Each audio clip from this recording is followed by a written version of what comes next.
Monsieur, connard.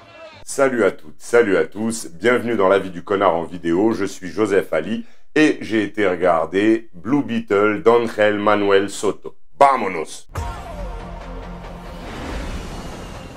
Everything right now feels so out of reach. You always land on your feet, bro. You went in to get us jobs, and all you brought back was a hamburger? Okay, I don't think it's a burger. You haven't looked? How did you get it to do that?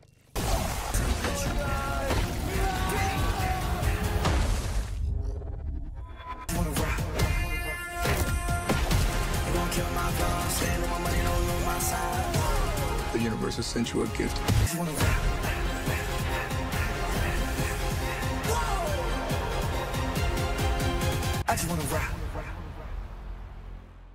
Jaime Reyes rentre de la fac afin de retrouver sa famille dans les Keys près de Miami. Mais alors qu'il cherche un emploi, le destin lui fait croiser un alien scarabée qui fusionne avec lui. Cela lui donnant des pouvoirs surhumains. C'est le début d'une aventure dans laquelle notre héros va devoir lutter contre des personnes qui veulent récupérer le scarabée et les pouvoirs. À la photographie, c'est très correct, il y a quelques plans intéressants, c'est très lumineux mais ça pique pas les yeux, ça va. À la réalisation, alors on est très comique et blagounette, c'est mis en scène de façon assez simple et facile. Le rythme est plutôt bon dans la première heure, il y a quelques petits creux mais dans l'ensemble ça réussit à s'en sortir. Au niveau du scénario, alors il y a beaucoup d'humour, un peu trop facile, et au niveau des lignes de dialogue, on peut dire que tout le concept de subtilité des fois se fait glorieusement massacrer. Ça ressemble parfois à des dialogues de dessins animés, mais vraiment de dessins animés pour les très jeunes.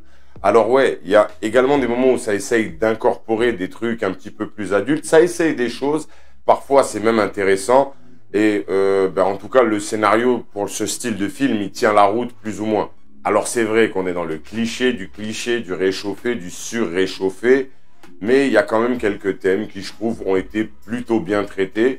Donc c'est vraiment très très mitigé au niveau du scénario, même si c'est vrai que c'est pas waouh. Mais bon, on notera qu'ils ont abordé le thème favori de Dominique Toretto. Le plus important, c'est la famille. Et en fin de compte, dans tous les compartiments, c'est dans le scénario qu'il y a le plus de déchets. Au niveau du casting, Cholo Maridueña, je crois que c'est ça son nom, il s'en sort plutôt bien.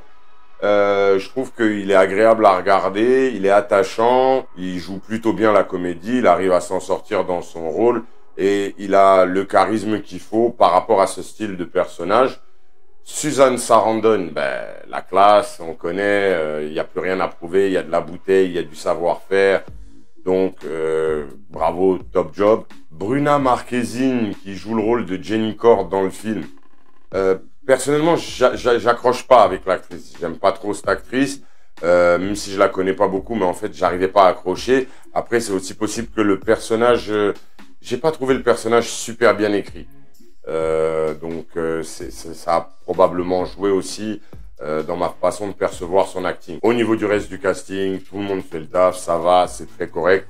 Une mention à la grand-mère, elle est badass à mort. Au niveau des VFX et de l'action, les effets spéciaux sont plutôt bons, surtout quand on tient compte des dernières bouses qu'on a pu nous projeter. Là, j'ai trouvé que les costumes étaient plutôt bien, c'était bien filmé, les CGI passent bien, il y a pas, même ils sont bien utilisés, ils sont pas surexposés, ils sont pas surutilisés, et puis ils ont pas essayé de faire quelque chose d'impossible comme les bébés dans The Flash.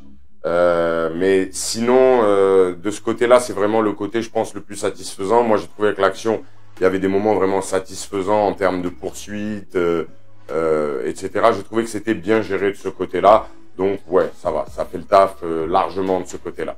Au niveau de la musique, alors, le score original qu'on peut entendre dans le générique, etc., qui est un petit peu emprunt à The Batman de Matt Reeves, qui lui-même était emprunt de Star Wars, de John Williams. Donc c'est un bon score. Moi j'ai bien aimé, même si c'est vrai qu'on reconnaît les références. Après, au niveau des morceaux qui sont diffusés dans le film, il y a encore cette maladie qui est très actuelle. C'est un jukebox, c'est une playlist de Spotify. Une chanson s'arrête pour qu'une autre commence, à la radio, ça n'arrête pas. Alors c'est peut-être moi qui ai du mal avec ça, mais à un moment donné, voilà quoi, doucement. Donc, c'est vraiment une bonne surprise parce que en vrai, on pouvait, au vu de ce qui est sorti chez Warner et DC ces derniers temps, on pouvait s'inquiéter et vraiment avoir peur d'une bouse intersidérale, comme dirait mon pote Merej. Mais en fin de compte, non, c'est plutôt une bonne surprise. Alors oui, avec un scénario un peu laborieux, quelques ventres mous, mais j'ai trouvé que au niveau de l'ambition que ça a, ben ça fait le job. Du coup, la note, ce sera 6 sur 10, mais ça, on s'en fout. Moi, je suis qu'un connard qui donne son avis. Blue Beetle ou Bleu Beat, pour les plus intimes, c'est pas mal. Franchement, c'est pas dégueulasse, c'est pas un mauvais moment. Alors ouais, il y a des ventres mous, il y a le délire de la manière avec laquelle le scarabée s'introduit par les fesses. Douleur de l'anus. Ouais, par les fesses de l'individu. C'est un peu spécial. C'est pas mal, c'est un bon divertissement. Au vu de toute la négativité ambiante, sachant que j'avais même pas vu de trailer, mais rien que la négativité ambiante, et au vu de ce qu'a pu proposer Warner, James Gunn d'ici, on était vraiment en lieu de s'inquiéter. Mais moi, je vous dis, ça le fait. C'est plutôt un bon film à regarder dans le thème des comics book movie. Ça va. Moi, j'ai trouvé ça meilleur que The Flash, mais vraiment largement au-dessus. J'ai passé plutôt un bon moment. Je dirais aux alentours de 8 €. Ouais, allez-y, vous pouvez y aller, ça va. Si vous aimez ce genre de film, aux alentours de 8 €, c'est pas mal. Alors attention, on n'a pas un comics book movie adulte comme aurait pu l'être Man of Steel. Là, c'est vraiment pour toute la famille. Bien qu'il y ait énormément de blagues un peu pipi caca. Voilà. Sinon, ouais, c'est un film qui peut le faire, mais au-delà de 8 €, peut-être pas. Voilà, ce sera tout pour cet avis en vidéo. N'hésitez pas à me donner le vôtre en commentaire. De toute façon, dites ce que vous voulez en commentaire, c'est toujours très très bienvenu. Abonnez-vous, ça vous permet de ne pas manquer les futurs contenus. Mettez des pouces, ça vous permet de me soutenir totalement gratuitement. Vous avez la possibilité, bien entendu, de me soutenir de manière plus généreuse, plus altruiste et forcément plus appréciée, ici même via le super chat ou alors sur Tipeee ou PayPal. Les liens sont dans la description. Je vous dis à très très vite. D'ici là, take care, cheers.